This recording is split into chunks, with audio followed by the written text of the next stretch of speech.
the similarities between Nikola Tesla's electric oscillator and Egyptian Ankh artifact, which looks like it has a coil on top. Hint, hint. And if we want to go even deeper, we're going to talk about Elon Musk and his quantum generated computers, and the fact that he has some types of similar technologies acclimated as well. So electrical power was very well present thousands of years ago. Hello.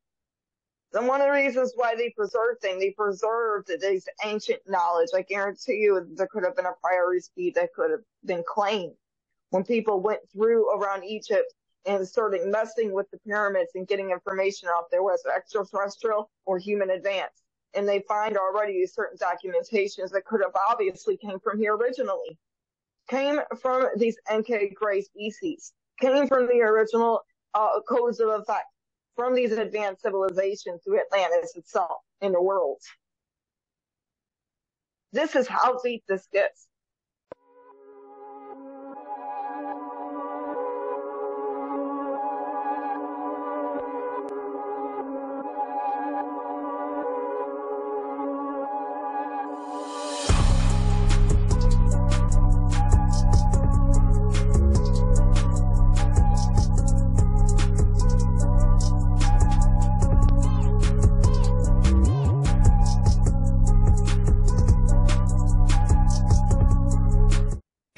Welcome to episode 57. Blue, how are you doing? I'm great today, Mike. Hey, what are we going to talk about today in episode 57? One of the things we'll be discussing about is the Sphinx in the Hall of Records, which not many people are aware of, that exists underground, underneath the perimeters of the Sphinx itself. Underground library and networks that connect and deal with the Atlantis societies and scripts, which we're going on a formal note. The Atlantis societies run through many types, including the Atlantis that runs through the underwater scenes of affiliated zones of different societies. But those different societies are maintained or more advanced to their perimeters of their certain lifetimes that they had for during that time. Sounds like we got a bunch to talk about here. I'm excited. Hey, before we get started here, folks, thank you for watching. Thank you for listening. If we're not on a platform where you like to get your stuff, by all means, let us know where that is, and we'll try to get on that platform. Also, check us out. We match today. Blue and I both wearing the Space Force gear here. You can have logoed merchandise as well. There's a link here in the comments. And, oh, yeah, by the way, make sure you click like, subscribe, follow, click on notifications, all those fun words that we use there. This way you're notified when we post new material. We love having you aboard. Thank you so much for listening. Thank you so much for watching. Blue, let's get right into 57. Yeah, absolutely. The Hall of Records. Going into the inner societies is allegedly library buried under the Great Sphinx in the Giza Pyramid Complex, rumored to house the knowledge of the Egyptians and papyrus scrolls, known as the Great Library of Alexandria's house to Kusayan knowledge. Now, what gets interesting with this was a real place, and the concept of the Hall of Records rose into Atlantis, which civilization described, even though they, with Plato's invention itself, runs much deeper. Now, it runs on numerous civilizations, and those civilizations maintain codes of ethics through numerical libraries. Those numerical libraries had advancements through the time, and trilateral platforms maintain that influence. Now, they know of a certain flood, Noah's Ark flood, if you will, that the catastrophe in a type of biblical times to maintain it, that they had to preserve that type of library. The indicator effect is what not considered to relay code, but it actually happened to a certain extent that they had to maintain their own code of ethics to any type of catastrophe at the time and keep what knowledge was obtained through that, because it runs through the higher, it runs through extraterrestrial advances as well as advancements through humans itself that have not been known throughout the many, many years, many eons. It seems a Now common they started theme. at the sinking of Atlantis. Go ahead. No, I'm sorry. I thought you were pausing there. I'm sorry. I was gonna say it seems like a common theme with the underground. Everything nowadays is underground. When you consider the war with Israel and Gaza, it's underground. We've talked about underground and dumbs here. We've talked about the sex trafficking, the children problems underground. We talked about Cheyenne Mountain. We talked about all these things. And here we are yet again talking about the pyramids and the Sphinx, and we're talking about underground again. It's just amazing to me. Yeah. Yeah, and then it goes into like that so-called biblical flood myth, that certain catastrophe, and they would know certain catastrophes happen in creating certain pyramid building civilizations to maintain, including Atlantis itself. We have talked about pyramids underneath before, underwater, in oceanic areas, Bermuda Triangle, Atlantis, certain other areas. They all relate to the similar code of effect, advanced ancient civilizations that cooperated with extraterrestrials and or cooperated with higher humanoid races of a similar DNA genetics code. And, the assertion of the sinking of Atlantis, and what gets interesting with this is it took around 9600 BC, and the Egyptian civilization must date back that far. So chronological order is they had known stuff to happen before and have an added effect of keeping that perimeter. Okay, so there goes the divine ancient biblical flood. It's funny how they code things in the Bible like this. But then it goes much deeper and they take out inversal effects of things that really happened upon other areas, including Egypt itself. There's so many different societies out there not known to mankind, and those civilizations are still kept intact, a secret. It's my understanding that a lot of religions and a lot of beliefs around the world was that there was some sort of great flood. It's written in the Quran. It's written in the Bible. It's written in the Quran because I'm told it's written in the Quran. I don't know. I haven't read it. I've read the Bible.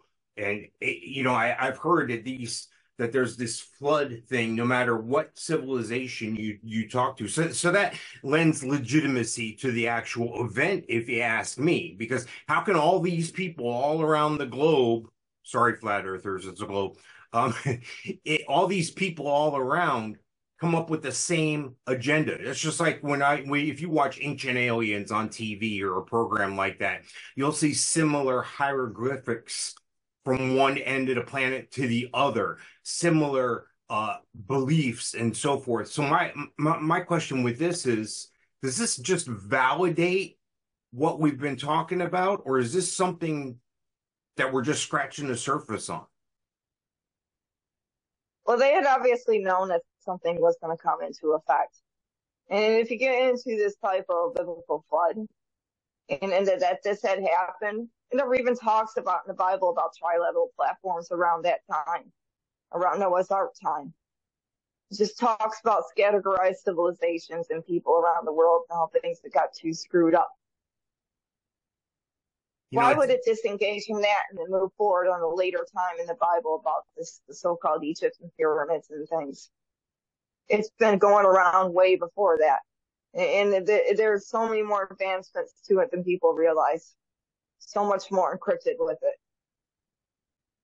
it. And it's amazing to me that, because for me, it comes full circle, because you can read the Bible in some areas, make it literal, and I have no doubt that it is. But remember, it wasn't just one person writing the Bible. These are scripts from over the years. But the thing that constantly amazes me is we keep seeing these hints in the Bible. For instance, when in Exodus, it talks about how the Jewish people were to follow a bright light in the sky like a star. That to me says there's some sort of, being shining a beam so that they know where to go, which way to go. And there were several times where they had choices to make, and it was not the popular choice to make, but it wasn't it wasn't democracy. Everybody didn't get the vote. Just Moses was involved in that. You take a look at what we're talking about today. You take a look at Ezekiel, saw the wheel in the sky. All these things keep telling me that there's some sort of other intelligent life from somewhere else, whether we call them gods or angels or aliens or whatever we call them. Maybe they're one and the same. Maybe they're not. Maybe some of them are and most of them aren't. But it's always amazing to me that all this stuff always comes full circle if you step back and take a look at it. Don't get so involved with the story. It's good to be involved, but pay attention to the story. And then how does that story fit with everything else? Or does it fit? And to me, this all fits. Am I reading this right? Well, when we get back to the Sphinx and why they had to hold that and keep those certain documentations and keep that preserved, it was this reason. There's a maze below the paws of the Sphinx that leads to the mystery-shrouded Hall of Records, obviously. But the essential products and the knowledge that are obtained between alchemy, astronomy, mathematics, magic, and medicine, so much more, technologies, things people wouldn't even describe of. And this is where it gets much deeper, going into that threshold, stepping through that portal, if you will. And it links up to this, the Ankh. The Ankh are the key of life. What was distributed? What was the main reason for that?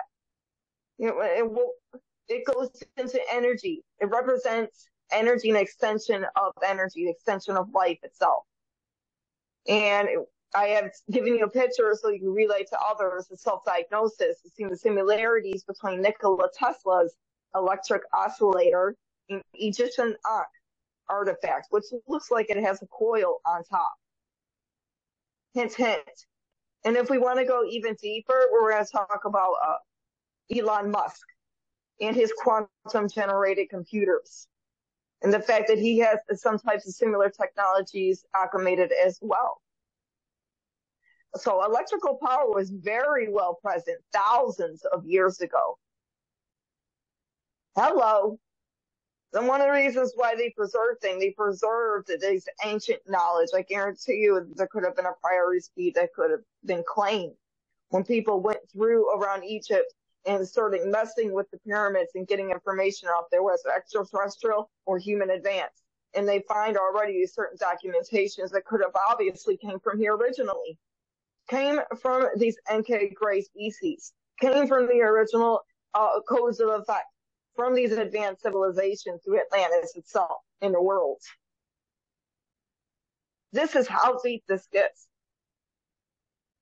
It's amazing to me that we keep coming back to the same players all the time. Tesla, Musk. I mean, it just keeps going on, and that's a great thing. And I put up a picture again of the Tesla coil here, and that it's amazing to me. Again, just like I said before, you can have two different drawings on two different sides of the planet. People have never talked, never seen each other or anything, and they'd be very similar to what they've witnessed or what they've communicated with or what they've had.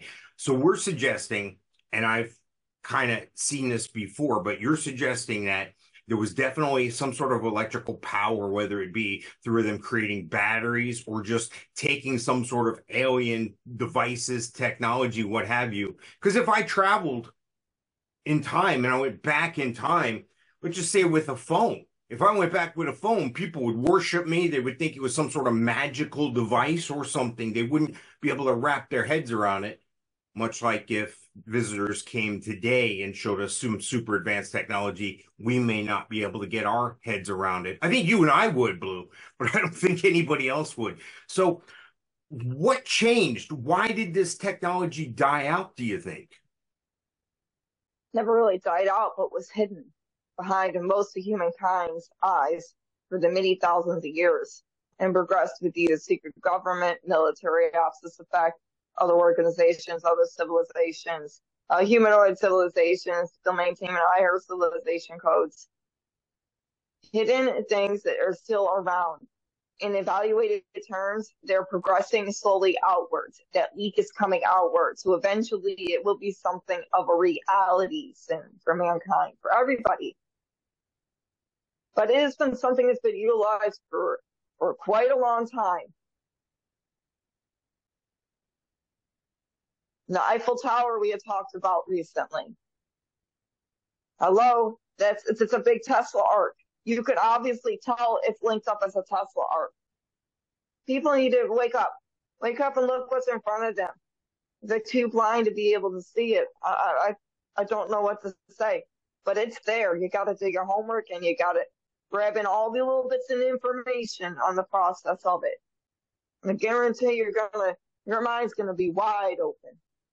You know, we've talked about it before, hiding in plain sight. And I was reminded again recently, I guess in some areas, we're coming to you from Florida, but in some areas, when they put up like a new tower, a new cell phone tower, what have you, there has been an effort to put up a disguise of a tree to make it look like a tree. So you're driving down the road, there's no trees this tall, like a 4-story building. Then all of a sudden, there's this giant looking fake Christmas tree looking thing off the highway there. And you're like, wow, I can't, if you look closely, it's a tower. Not everything is what it appears to be, is what I'm saying. We've talked about it before, about visitors or people from other places, other times, other dimensions, maybe hiding in plain sight in our oceans. Things may be not what they appear to be.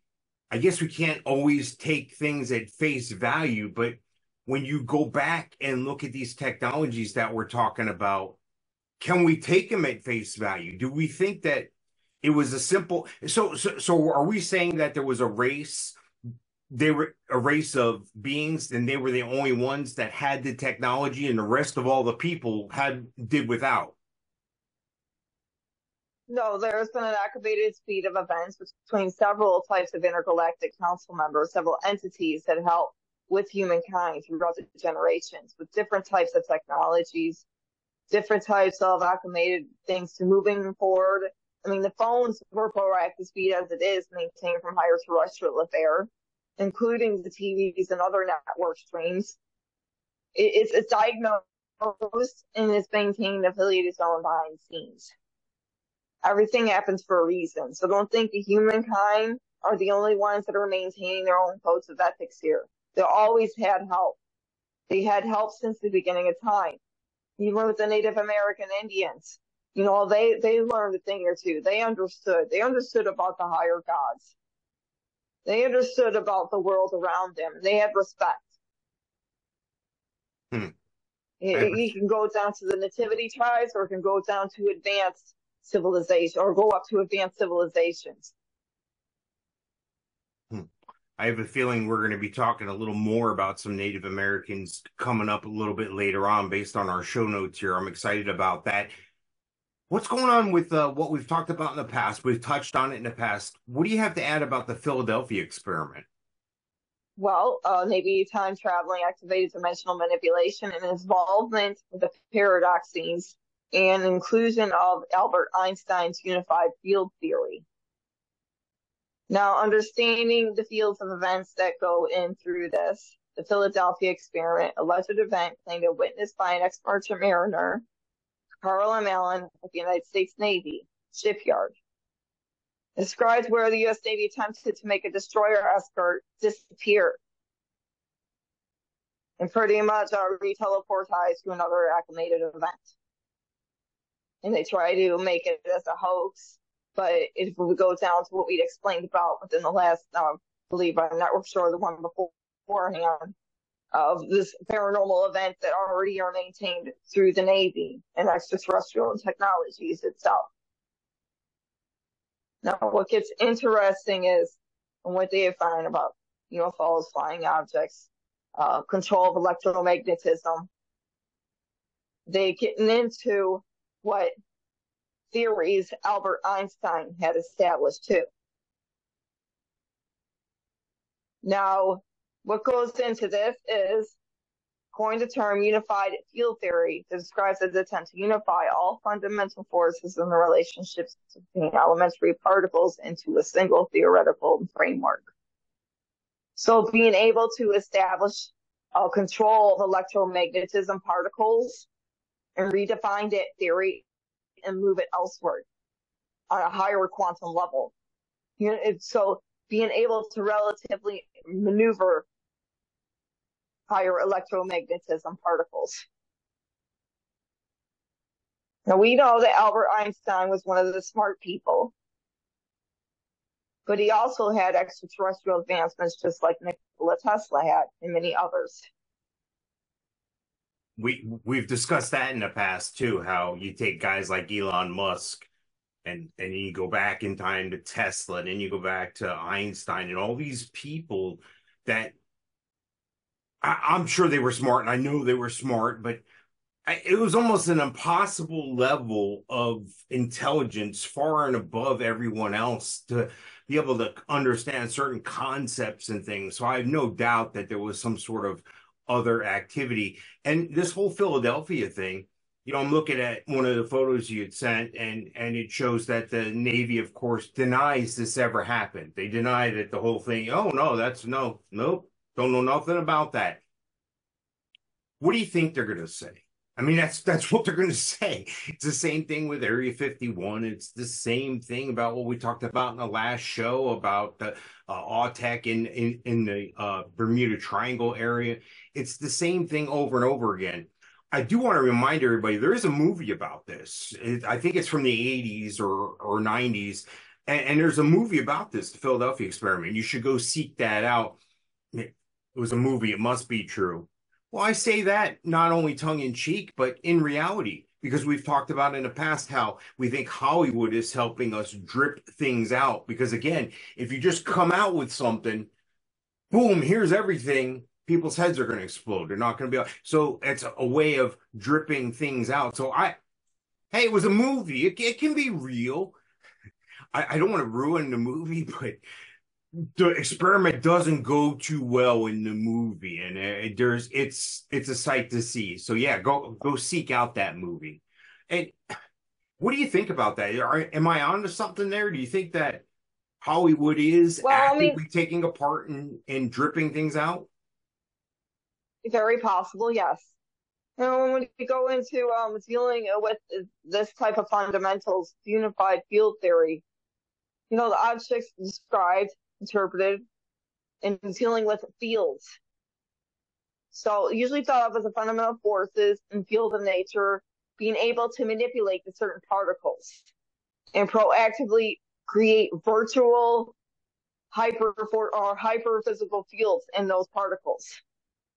So with those indicator speeds and being able to unify through the unified field theory, intermediate between the two dimensions, between our multiple dimensions, and being able to redirect the particles at hand. So teleportation and being able to hyphenate where those levels go plays into the terms of where we're going to discover what quantum physics itself. Quantum physics outlets through teleportation. Quantum physics can outlet through control of magnetism, hyperelectromagnetism, hypermolecular intact streams, and the fundamentals of maneuvering objects around on an in-class data mode that's really much quicker than just vehicles itself. It's just instantaneous. It's amazing to me because you could look back again. I hate to keep going to Hollywood, but you look back at Star Trek. They had teleportation. They had the communicators. Like I said, this was something that was done in like the 60s and 70s here, folks. So I mean, it's just amazing to me that yet we're still talking about this. But I don't think enough people are aware of these things. Like, it's knowledge. It's out there. It can be seeked out. Oh, you just got to know where to look and where to find this. And we appreciate your questions too. If you have a question about anything, if you have a question for Blue, we always respond on the socials. So be sure to reach out to us about that. Hey, what do we have to report from the SCP Foundation? SCP-178, the 3D specs. SCP-178 is a pair of white stereoscopic 3D glasses with a rectangular white cardboard frame. unless it's a transparent blue and red, just like the regular ones that they normally have, just like the regular ones that they normally have existing through 3D theaters.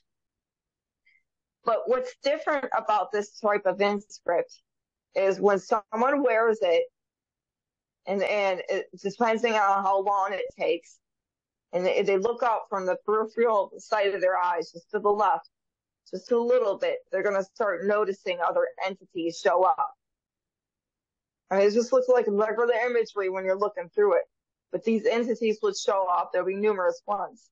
But what gets interesting even more, and that creates is this Euclid type of scene, which is in the middle, not negative, not positive, but in between, good or bad. That if you start engaging with these entities, they would slash at you.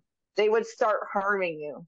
They would create numerical types of lesions around the body until the entered person is dead, pretty much. They do not like to be engaged. So what this is an alternated dimension that's opened up, and these entities are more enlisted into wanting to know what's going on with the subject than having the subject start a term with them. There could be a way to engage, but that way itself is very dangerous, and it's not the right type of frequency drive. Maybe understanding where these entities come from, their dimension, where that fabricated 3D glass optics came from, and start annualizing it from there. You know, it's amazing to me because it looks just like a regular 3D glasses, like you would go to a special movie, and nowadays they've upgraded them a little bit. But I think this is awesome because it magnifies what I've talked about and what we've confirmed in the past. Pay attention, folks, and I want to just break this down to the basics here. We're talking about interdimension. So with these glasses, potentially you can see things from another dimension that are there. You just can't realize them till you put the glasses on. So they're there all the time, but we don't have the ability to comprehend that, to see that, to make that register. We're at a different frequency. So these glasses are not necessarily a good thing, not necessarily a bad thing. They're in the middle. Is there any chance that if I go to a 3D movie, I'm going to accidentally get one of these? No, this current one that they know of right now is held with the SCP Foundation. So it's not something that's just going to be out there.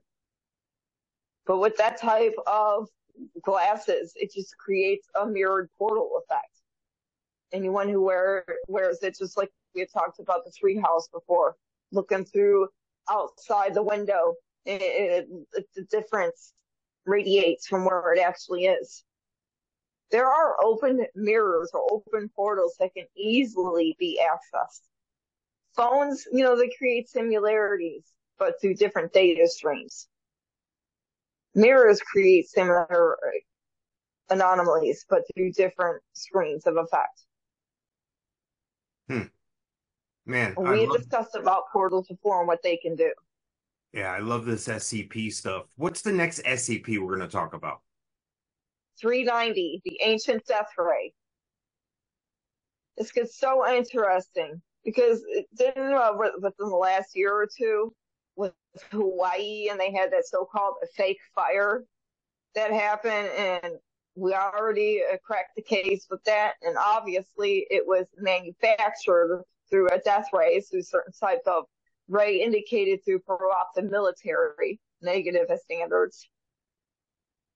This itself, it's similar to that, but it's much older, kind of fallen apart remains of a large mechanical device, suggested to have been about 6 meters in height, 4 meters in diameter, handcrafted.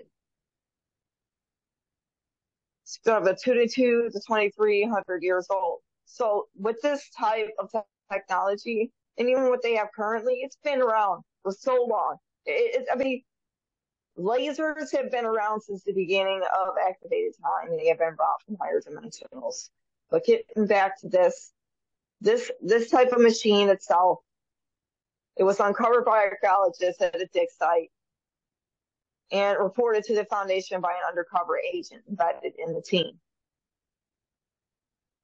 What the hell's hidden out there? You know, I guarantee you that this is advancements satellites by ancient either advanced races or ETs and left here on this planet eons ago, quite a while ago, hundreds of years ago. And they find this device and they could have acclimated utilizing that device for things. There's evidence out there that Archimedes was one of the first ones documented in history anyway to have a death ray. They did that by redirecting the sunlight off a real hard polished shield, something they used for defense. And when they made that one giant one, the idea was this Navy is coming to kill us, and they put these shields together and they came up with this death ray, and they were able to set fire to the ships while they were out on the ocean by redirecting that energy through this death ray. Is this something that is, you think, is there more than one? Is this something that I have to be worried about, or is this something that's truly contained? Well, it's just the remains of an advanced technological equipment. And if years of careful restoration, they did restore it, capable of generating intense heat focused at a distance of 1,200 meters, causing water to vaporize and inflammable materials to ignite within seconds. We're just hinting you, okay, yes, they are already recapsulized, they restored this type of terrestrial technology. It's already out there everywhere in certain areas, diagnosed with dealing with lasers or dealing with even military lasers. This is just a part of an equipment that was lost. I wouldn't be surprised if it had to do with ancient and advanced humanoid races, Atlantis societies itself. Interesting stuff. I always love talking about the SCP. Hey, what do we have to report from your positions with the Space Force and the Federation? Well, a couple bad things we have to deal with on terms. And in our department, the Space Force and the ET department, we're not very happy about. And this is all going into compromisation mode, that everything is becoming compromised by the current administration.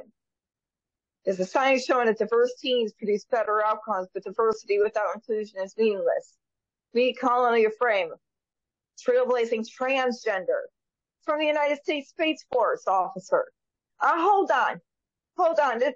This is starting. This is just starting this way. We don't want this. The first step, in fact, and stop creating negative terms for the current administration. They are trying to compromise all the military now and trying to make it look dumb. I'm sorry I'm going to say that, but make it look dumb. Humans are not progressed to cut off their body parts like that. If you want to be gay, gay it up, but don't start getting rid of your body parts and slapping something else on it. Sorry to say that, but I'd rather people get it to male, female, kid than it really screw up their maintainment code. For shame on the current administration to want to do this. Humans are not this way. Humans will never be the righteous causative effect through this way. They will not be able to move forward. So this department, whoever maintains through that order through it, needs to maybe either stop or start utilizing more common sense.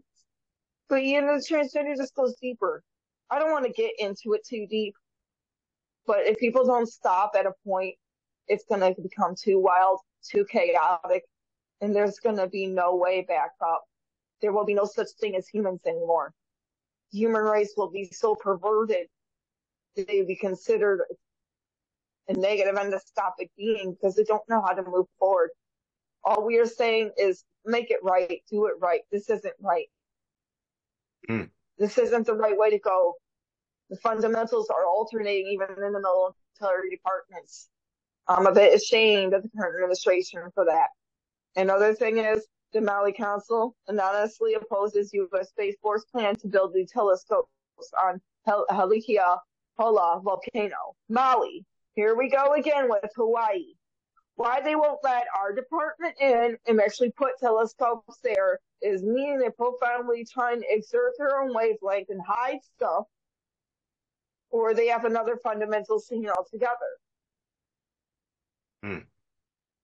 The space age has to move forward. People have to make the proper modes of event for that in order to become better citizens of space, better cosmic citizens. One more thing is the Biden administration considers protection for undocumented spouses of U.S. citizens. Citizenship. So that way they can be citizens of this country. Furthering the analysis code that he's hurrying things up even more right before the actual next term for the presidencies. He's causing all of these hurriedly things, and it's not going well. And this is really what needs to wake people up and put a big concern upon U.S. citizens, as well as citizens of other countries. Destabilizing the grid like this is not going to work out for the entire planet. Now it's time for ET of the Week. Yes, the SkinWalker, which a lot of people get confused about that term and the name, or what it represents. Now, it goes to the Navajo culture. SkinWalker is a type of harmful witch entity, humanoid, who has the ability to turn themselves or possess or disguise themselves as animals. Able to possess animals or turn into such. The term is never used for healers, though. So don't get this mixed up with indigenous healers and what they do for their energy. These witches, that's something against the Native Americans. The negative witchcraft, what they do, what they maintain. It's corrupted. So they have several ways to manufacture this type of energy and endorse themselves as other, or to do things wrong with it. So is there a way that there was entities manufactured by four means, several types of skinwalkers within their beliefs? Yes. And can they transform? Very well so. Because they utilize the type of magic that wasn't diagnosed well. So the legend of the skinwalkers is deeply embedded into their traditions and rarely discussed with outsiders. Because these beings are really, really highly negative. They may have caused issues throughout the timelines between Native American tribes. You know, there's a show on TV about the Skinwalker Ranch. I've seen that, and it's kind of fascinating. It's kind of weird because they keep showing this evidence, but the Navajo I know were concerned with skinwalkers, and this is what the ranch was developed, and now it's a TV show and all this. And again, the dripping out. I saw you had a picture here and it said something about a skinwalker versus a rake. Those are two different things? Yes. Well, it's interesting. Skinwalker looks more humanoid, except that it's more ocular events. It's bone figured instead of having more of fragments of structure within it. And they kind of walk on all fours in a lopsided way. It's kind of creepy, if you will. And with these entities, they're more negative energy span, and they utilize to do energies itself or manipulation through magic terms. And yeah, they're many negative entities, but with the rakes themselves, they were self-diagnosed and managed as between an extraterrestrial and a humanoid figure, but it went wrong because of the laboratories that were maintained with them. These are entities widespread, and they're much more ancient when they're dealing with the skinwalkers. So they deal with negative magic. So the skinwalkers are here today. And other things. Yes, they can even turn into other types of animals, or transform their body into another similar entity. And if They're not the same thing. If I run into one of these guys, it's definitely not a good thing for me. I don't want to run into one of these skinwalkers.